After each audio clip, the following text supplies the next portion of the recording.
Good morning children. आज class 8 का social study geography lesson number 1 part 1 का resources पढ़ाने जा रहा हूँ। इसकी वर्ड मीनिंग लिख रहा हूँ, आप लोग नोट करें।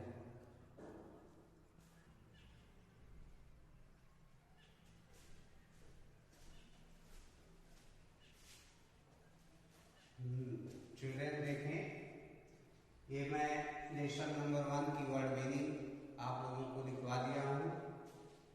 रिसोर्सेज मीन्स होता है संसाधन, डिपेंडेंट मीन्स होता है निर्भर रहना या आश्रित रहना, सिविलाइजेशन मीन्स होता है सभ्यता, नेचर मीन्स होता है प्रकृति, स्ट्रगल मीन्स होता है संघर्ष करना, वैल्यू मीन्स कीमत या मूल्य, लीगल वैल्यू मीन्स होता है वास्तविक मूल्य, एस्थेटिक वैल्यू मीन्स होता है प्राकृतिक मूल्य, इकोनॉमिक वैल्यू मीन्स होता है आर्थिक मूल्य, मैन्युफैक्चरिंग मीन्स होता है निर्माण करना या बनाना, कंजर्वेशन मीन्स संरक्षण करना, ह्यूमन मीन्स मानवीय या मानव संबंधी।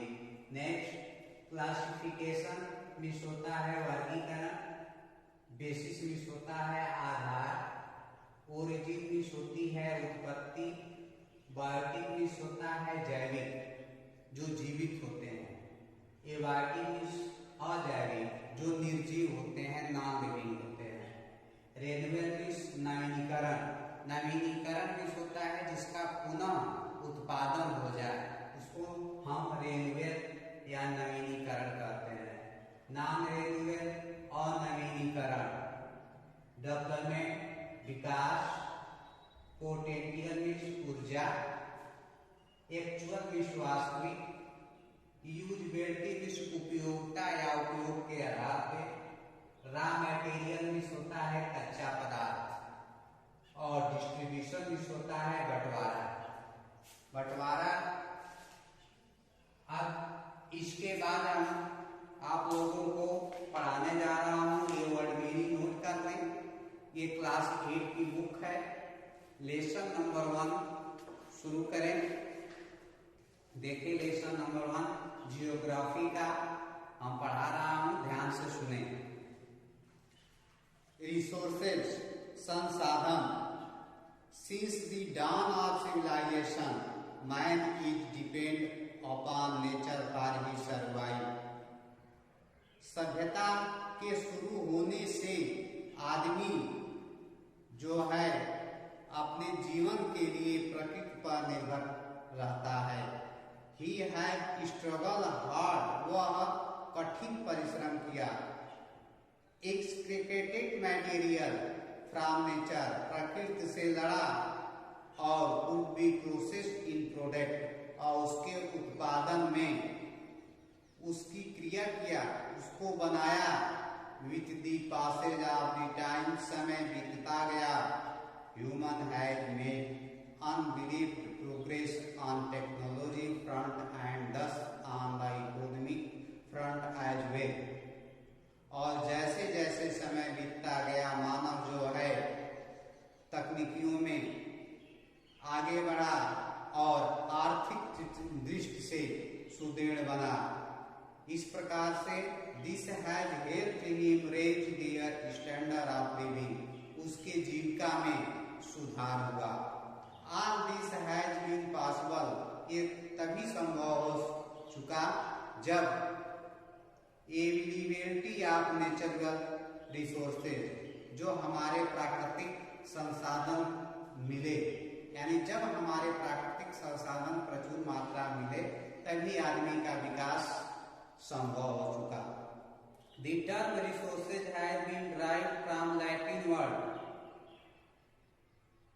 इसको रिसोर्सेज को समझने के लिए हम लैटिन वर्ड रिजर्व से लिया गया है, जिसका अर्थ होता है राइज अगेन, दोबारा उगना। It has close think old French word resource that mean to relieve। यह अर्थ होता है कि फ्रेंच में रिपोर्ट जिसका अर्थ होता है रीलाइव, पुनः जीवित होना, यानी resources which occur naturally without help of human, बिना आदमी की सहायता से संसाधन जो है बनते हैं। द टर्म रिसोर्सेज, इस तरह से संसाधन की परिभाषा हम अक्सर प्राकृतिक पदार्थ के आधार पर लगा लेते हैं, जिसमें हवा, पानी और जमीन शामिल होती है। These natural resources include raw material, इस प्राकृतिक संसाधन में कच्चे पदार्थ जैसे फ्यूल है एंड मिनरल्स है, खनिज पदार्थ है और ईंधन है, रैन है, वाइंड है, सनलाइट है, सॉयल है, वेजिटेशन है, ये सब इसमें शामिल होती हैं। समटाइम, कुछ समय, we within the scope of this term and include human resources, कुछ समय हम लोग बड़े मात्रा में इसमें मानव का स्रोत जैसे आदमी द्वारा बनाया गया मशीनों का प्रयोग और इसमें कैपिटल रेट बाई हिम, उसके द्वारा बनाए गए जो भी साधन हैं जैसे मशीन है, तकनीकी है, ये शामिल होता है।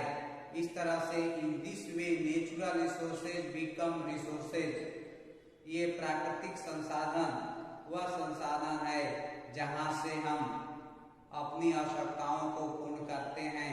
इस प्रकार वी कैन से, हम कह सकते हैं कि संसाधन जो है कुछ कीमत मानव के उपयोग के लिए रखता है।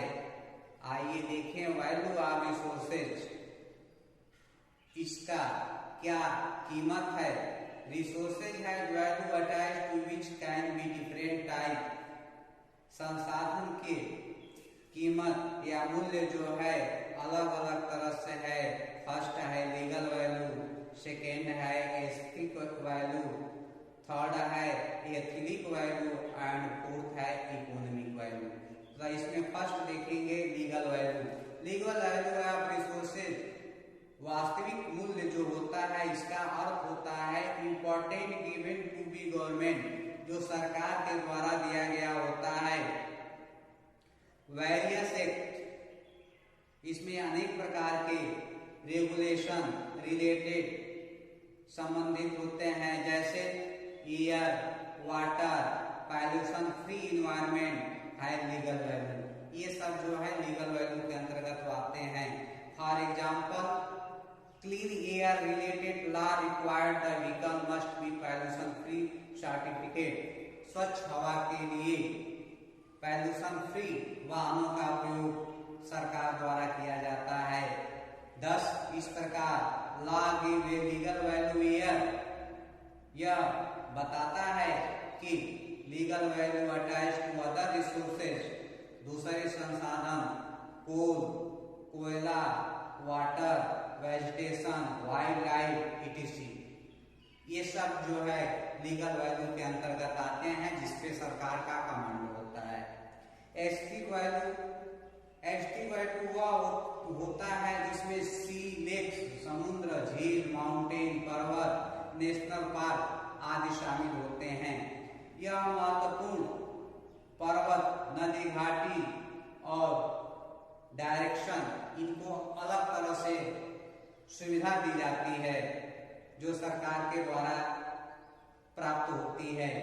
Ethnic value, ethnic value is meet by moral value, ये नैतिक कर्तव्य होता है, जैसे मानव अपना व्यवहार प्रकृति के प्रति कैसे करता है, जंगल का संरक्षण कैसे करता है, एनिमल लाइफ, जानवरों के जीवन से कैसा व्यवहार करता है और अपना उपयोग उनके साथ किस तरह बिताता है।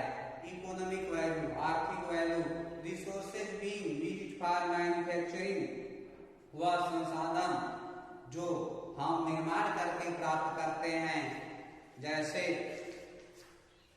इकोनॉमिक वैल्यू कहलाते हैं। फॉर एग्जाम्पल, प्रोवाइडिंग इलेक्ट्रिसिटी, बिजली बनाना, बिल्डिंग ऑफ रोड बनाना, डेवलपमेंटिंग मॉडर्न मेथड, आधुनिक विकास करना, एग्रीकल्चर, खेती का आधुनिक विकास करना, high economic value, help in reaching economic level. ये सब जो है हमारे आर्थिक दृष्टि से हमारे आमदनी में बढ़ाता है। अब देखिए क्लासिफिकेशन ऑफ रिसोर्सेज। रिसोर्सेज के वर्गीकरण क्या है? Natural resources are classificated in following way. ये निम्नलिखित प्रकार के होते हैं। Classification on basis of origin, उत्पत्ति के आधार पर इनका वर्गीकरण किया गया है। उत्पत्ति के आधार पर ये दो प्रकार के होते हैं। एक बायोटिक यानी जैविक, जिसमें सभी सजीव, पौधे और जानवर, कीड़े मकोड़े सभी आ जाते हैं। एबायोटिक संसाधन में सभी नॉन लिविंग थिंग्स आ जाती है, जिसमें वाटर है, सोलर एनर्जी है, रॉक्स है, मिनरल्स है। ये सब एबायोटिक, अजैविक यानी नॉन लिविंग थिंग्स इसमें आ जाते हैं। आप देखिए classification on basis of renewability. Renewability के आधार पर, नवीनीकरण के आधार पर, on the basis of renewability resources can be classified as renewable या इनएक्सटिबल एंड नॉन रेन्यूएबल या एक्सटिबल रिसोर्सेज कहते हैं। रेन्यूएबल या इनएक्सटिबल रिसोर्सेज किसे कहते हैं? नवीनीकरण। किसका नवीनीकरण?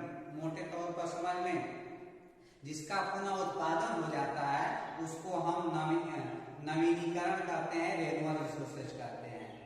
Resources that can be renewable replenish quickly such sunlight and forest are the renewable resources. सूरज की रोशनी और जंगल यह कभी समाप्त होने वाले नहीं हैं, यह पुनः फिर से तैयार हो जाते हैं, इसलिए ये रिन्यूएबल में आते हैं। They are not stayed by human activities या यूज। इसके उपयोग से या मानव की क्रिया द्वारा ये समाप्त नहीं होते हैं। For example, tree in forest are cut down. पेड़ को हम जंगल से काटते हैं, उसका उपयोग करते हैं, फिर उग जाता है। इस प्रकार से हम इसको उपयोग करते हैं और लापरवाही जब हम इसका उपयोग केयरलेस, निर्भीक उपयोग करते हैं तो ये साधन इफेक्ट देयर स्टॉक, हमारे स्टॉक को भी प्रभावित करता है। Non renewable resources that are defected in can not supplement quickly are the non renewable resources. वो रिसोर्सेज जो एक बार उपयोग करने के बाद पूरी तरह समाप्त हो जाता है, उसे हम नॉन रेन्यूएबल रिसोर्सेज कहते हैं।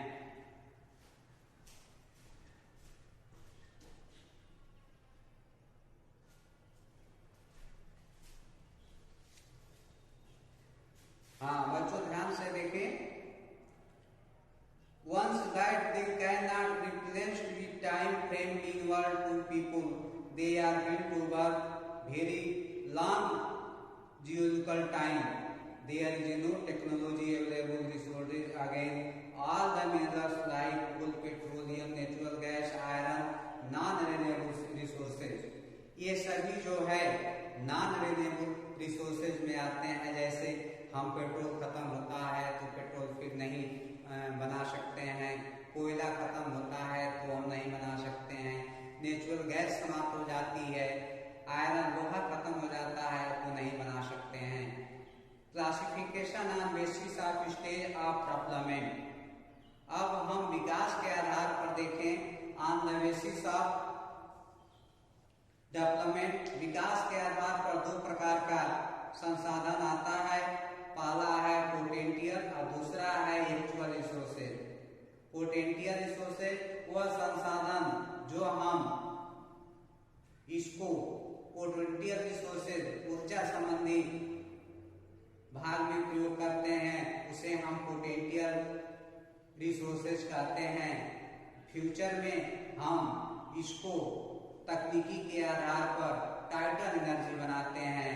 Mini country not able energy, बहुत से देश जो है इसको बनाने में असक्षम हैं, क्योंकि यह समुद्र और महासागर पर तकनीकियों को विकास करके बांध बनाया जाता है, जिससे ऊर्जा प्राप्त होती है और इसके वजह से वाइंडिंग हवा चलती है और उससे भी एनर्जी प्राप्त होती है। Actual resources, these are resources have been survived and well estimated utilization available technology which quantity have been determined properly for actual use. वास्तविक संसाधन वह संसाधन होते हैं जिसमें हम तकनीकियों की विकास का प्रयोग करते हैं, जैसे कोल जो है रॉयल में डिपोजिट है वेस्टफीलिया जर्मनी में, Damodar valley coal field west Bengal में, झारखंड, उड़ीसा आदि प्रांतों में ये एक्चुअल रिसोर्सेज के संसाधन हैं। The quantity or resources are known estimate and these are being used to present। और वर्तमान में हम इस संसाधन का उपयोग मात्रा के आधार पर करते हैं। बच्चों आज इतना ही। अगले वीडियो में मैं अभी एक पैराग्राफ है आगे बताऊंगा। तब तक के लिए धन्यवाद।